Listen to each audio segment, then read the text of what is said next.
Hey everybody, welcome back to the channel. We are back on another episode of the Daily Recap, and what a day it has been in the stock market to recap. First of all, I'm sorry for the lack of daily recap episodes over the past couple of weeks. Was traveling to the Robinhood Gold event in San Francisco, so that kind of made it really hard to do these recaps. But also the past couple of days, the market close, which thank you for everyone who's been joining those streams, has been ending at like 7, 8 p.m. every day. Today we ended a bit early. A lot of stuff going on in the market. So finally have some time today to record a daily recap, and we should be back on schedule starting next week on Monday as well. Okay, so usually I have segments in the daily recap with a bunch of different news items that are happening throughout the day. I think this is just going to be one video with no segments because the only thing to talk about, quite frankly, the only thing anyone cares about are tariffs. We got to talk about them, folks. We officially had Trump's Liberation Day, April 2nd tariffs unveiled yesterday. The extent of that pain was faced today. $2.8 trillion were wiped out from the stock market. The S&P 500 having its worst day in over 3 years, down about 4.84% of the day. NVIDIA was down 7%. Apple was down 9%. Amazon was down 9%. Palantir and Tesla actually held up pretty decently, down about 4 or 5%. But you had pretty much every sector. Financials, Bank of America was down 11%. JP Morgan was down 7%. SoFi, Robinhood down 10%. I mean, it was just a bloody day across the entire equity market. So what I want to do for the next 15 minutes is discuss why that happened, what I think is going to happen in the future based on the lack of clarity we have about the nature of these tariffs today. And then we'll just have to keep going forward from there and continue to see how the Trump administration ultimately plans to implement the tariffs that were introduced on Liberation Day, which the day after feels more so like liquidation day. Now, the last 5 minutes of this episode are going to be an interview I had with Tom Lee. So Tom hopped onto the show today. I will put the market close link, and there is a chapter that says Tom Lee interview. So you can watch that. It was about 30 minutes if you're curious of listening to it. He joined us on X Spaces via audio. But there's 5 minutes of that where I asked him 2 specific questions about bond yields and interest rates and what he thinks about tariffs. So that will be linked at the very end of the video, and you guys will be able to hear that segment of the conversation. Okay, so let's start off with what happened on April 2nd. Donald Trump introduced reciprocal tariffs.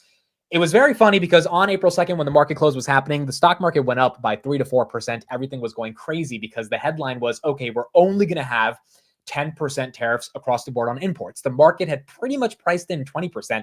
So 10% was better than what was expected. The market actually loved it. We started seeing algos go crazy. Things were going up. Then, about 20 minutes later, Trump says, well, so not only are we going to have a flat kind of 10% import minimum tax on all countries, but we're going to have reciprocal tariffs. And these reciprocal tariffs are going to be half the percentage of what other countries charge us. So, for example, China does 64%. So we're going to do 33% on them. South Africa does 60%. We're going to do 30%. The EU does 39%. We're going to do 20%. This is absurd, for lack of a better word. That's what Tom Lee said today. That's what Dan Ives said today. Pretty much every economist that I listened to or read from today was like, this makes no sense. It just does not make any sense to have all of these different floating, different variable rates across all these different sectors, industries, and then overall countries, and expect the market to be okay with that. Why is the market not okay with that? Well, it's pretty obvious. The market can tolerate bad earnings growth. What the market cannot tolerate is uncertainty. And what April 2nd was supposed to do, or I think the perception of what it was supposed to do, is create more certainty around the nature of these tariffs. It created the highest level of uncertainty that I think we've had in the past couple of years. I mean, obviously, it's not as bad as COVID. COVID was a whole different level. And I do think we will get through this just like we got through COVID. But it created a lot of uncertainty because now you've got different, essentially tax percentages more than even reciprocal tariffs on all these different countries across the world. And as a result of all these different tariffs, how is the market supposed to deploy any type of mathematical model to understand what to price in, what not to price in, and how it's going to be a variable that affects the future trajectory of earnings? So it's that level of uncertainty that I think created a lot of pain for the broader equity markets here today. Now, another thing happened today, which was also really interesting. 3 White House officials, Peter Navarro, Howard Lutnick, and Press Secretary Karoline Leavitt, they came out and they said the tariffs are non-negotiable. So they said, hey, these are the tariffs, and we expect countries to follow them. Trump, before boarding Air Force One today, literally a couple hours ago, says, oh, if we get a phenomenal deal, we'll negotiate. The reason I'm bringing this up is because not only were these different variable half reciprocal percentage tariffs so absurd and created so much uncertainty, Now you've got White House officials contradicting what the head of the White House is saying in the context of tariffs. And it's creating even more uncertainty because now the market's like, okay, so do we go up if they're negotiable? Because if they're negotiable, it's probably not going to last. Or do we not believe that it's negotiable because 3 other White House officials, which are the core officials that matter when it comes to understanding the nature of these tariffs, told us that it's not negotiable. Obviously, in my opinion, I think everything's up for negotiation. But the point is there's all these conflicting narratives. I cannot blame, and I think anyone should not be blaming the stock market for going down today. Like, I know sometimes we're like, Matt, the stock market's stupid, it's emotional, it's irrational, yada, yada. I don't think the market's being emotional today. I think the market is pretty level set on the idea that they don't know what to price in, and cash is a position. They'd rather be in cash than be in equities at the end of the day. And I think it's justifiable to see one of the worst days we've had in the past couple of years. Another reason the market was down is because Scott Bessent, the Treasury Secretary, was asked about tariffs yesterday, right after Trump spoke. 2 questions he was asked. Number one, why were Mexico and Canada not included on this massive list of countries that the Trump administration unveiled yesterday around reciprocal tariffs? And then number 2, we already have a 20% flat tariff on China.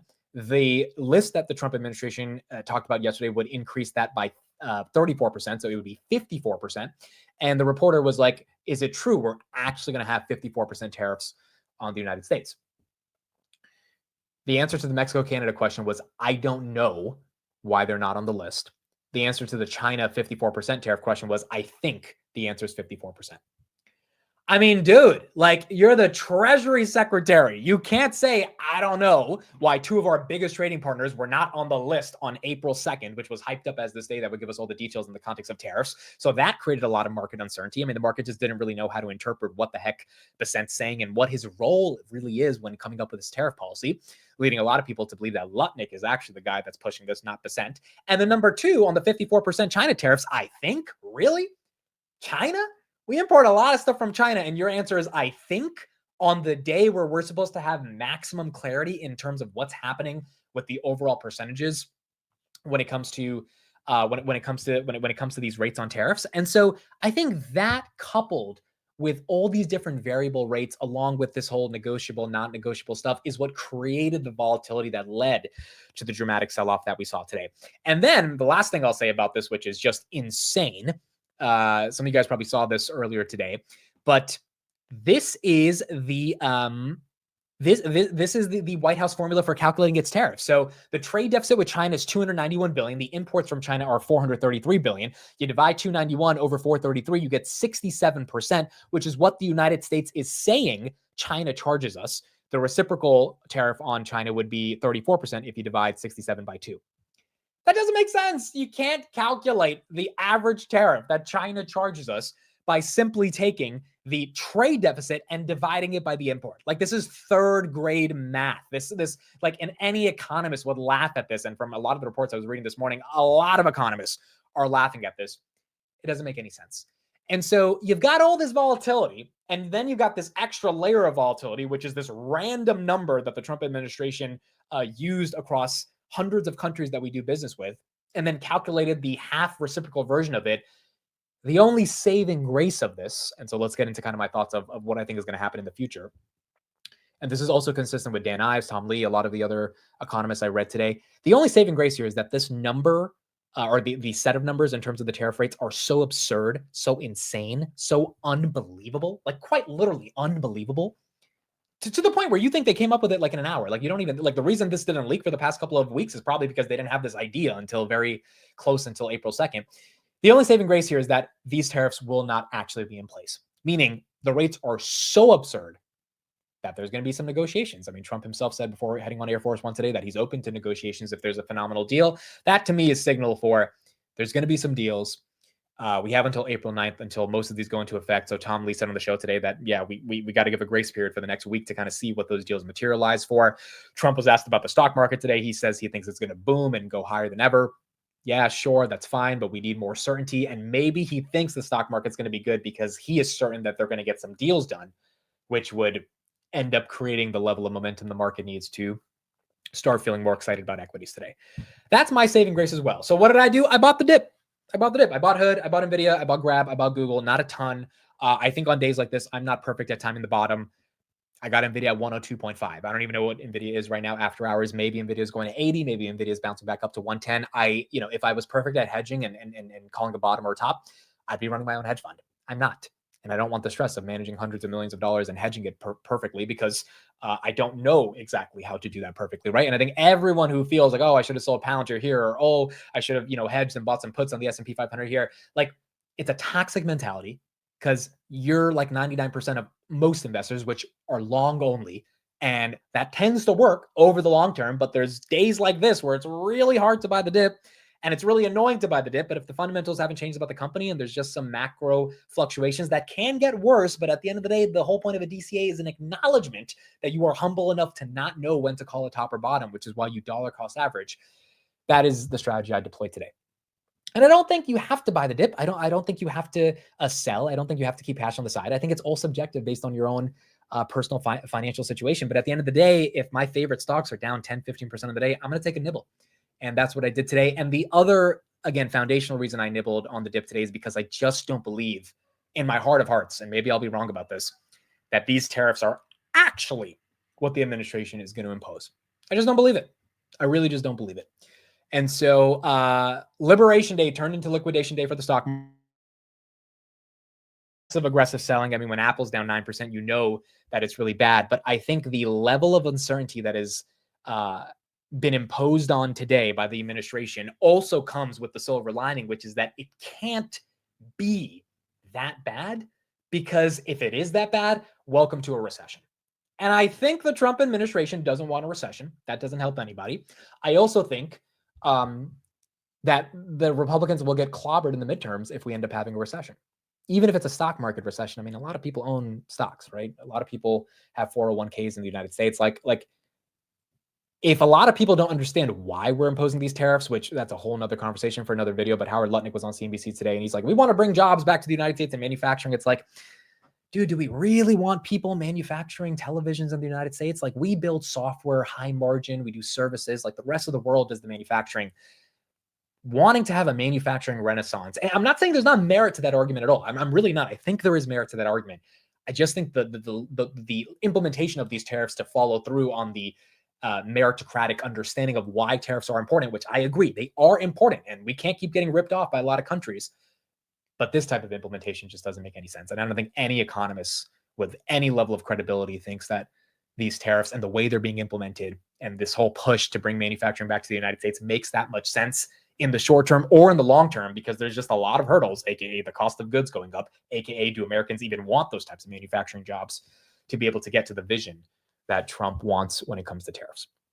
So those are my thoughts on the volatility that we had today. The next 5 minutes is going to be me asking Tom Lee about his thoughts on what happened. I specifically asked him about this theory around, do you want the market? Do you think that Trump wants the market to fall so that bond yields go down because people get scared of stocks? They sell stocks, they buy bonds, and that gets the 10-year to come down, which the 10-year did come down today, about 4.04%. And that allows the refinancing of the U.S. debt, which is something that Besant and Lutnick and Trump have talked about. And you'll see what he says. But his argument is like, yeah, kind of, that could be happening. But it's a very thin line, because if the Trump administration deploys that strategy and then we end up with a recession, obviously that's bad for everybody. So thank you, everybody, for listening. These are 5 minutes with Tom Lee on the market close today. And I'll see you guys tomorrow on the market open. I have a little bit of a two-part question here. The first part is, were you personally surprised by the tariff rates that the Trump administration came out with yesterday? This kind of reciprocal half rates. I think the market really didn't expect that we would go half of what the rates are that the other countries impose on us. And then sort of the numerical method to figure out those rates, I think, was really in question yesterday. And then B, piggybacking off of what you just said, do you think the Trump administration is imposing these kind of ridiculous, absurd tariff rates in order to cause so much pain in the stock market that people get scared, they buy bonds, and that gets bond yields to come down? Okay. Well, yeah, I guess there's three parts to that. First, on the level of tariffs, yeah, I mean, that's negative shock. I mean, when you see when you see these rates, and I don't have it, I'm sorry, I'm just going to just pull up in front of me, but like the stated rates of like 46% for Vietnam, or 34% for China, on top of the 20% already. because of fentanyl. I mean, these are just eye-popping numbers. Like you'd almost, if it's almost like it's like a dark comedy, right? It's like it's what you'd expect in like a a satire. They were so absurd, as like you said. I mean, these are absurd tariffs. Um, and then what's adding to the absurdity, of course, is that they're not tariff rates, right? These are just calculations of the actual trade deficit as a percentage of basically what we're importing. So it is a really blunt way to try to calculate a tariff, but it's basically saying, we have a trade deficit, so in order to neutralize it, we have to raise prices by this, which is not really a tariff rate, and it's not even really, I think, even a cogent calculation of the nature of a trade deficit. So yeah, so they're so out of whack that, look, if this was based on, I'd actually probably be, I think the markets would have a different take if this was based on calculated tariffs and calculations of currency manipulation and government subsidies, and someone can try to attempt to tabulate these things. And I think if that was the case, or if they had like a scoring system of abuse, then I think it would feel like there would be a lot more certainty to these. But because I think these numbers just are arbitrary, and it's even created an impossibility for how like businesses can respond to this, right? Like, how does a business respond? Because is this so huge that I'm out of business, or do I have to onshore, or do I have to raise prices? I mean, they're obviously shocking.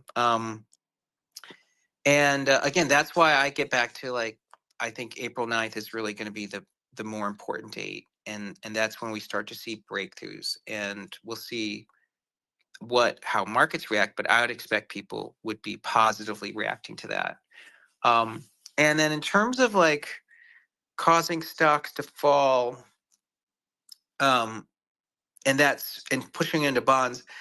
I mean, I think a lot of people definitely can question what is the methodology to what this administration's doing. Like, because I think fairly someone might even say like, well, um, this seems even harder for us to track, and how are we supposed to be managing money? But I don't know if you caught Trump's remarks before he got on the helicopter today, but he was saying, he wants the stock market to roar again. I don't think he actually wants there to be a stock market crash, especially in response to this. I mean, maybe until April 9th, he doesn't care if markets are anxious, but the reason, he doesn't want that to happen is if we have a recession, the average fiscal stimulus to get us out of a recession historically is 2% of GDP. So, the White House would have to essentially authorize 600 or 700 billion dollars of spending to reverse a recession, which would kind of negate the whole idea of like Doge and fiscal austerity. So I don't think they want. I think they actually want maybe the shock to wear off, and they want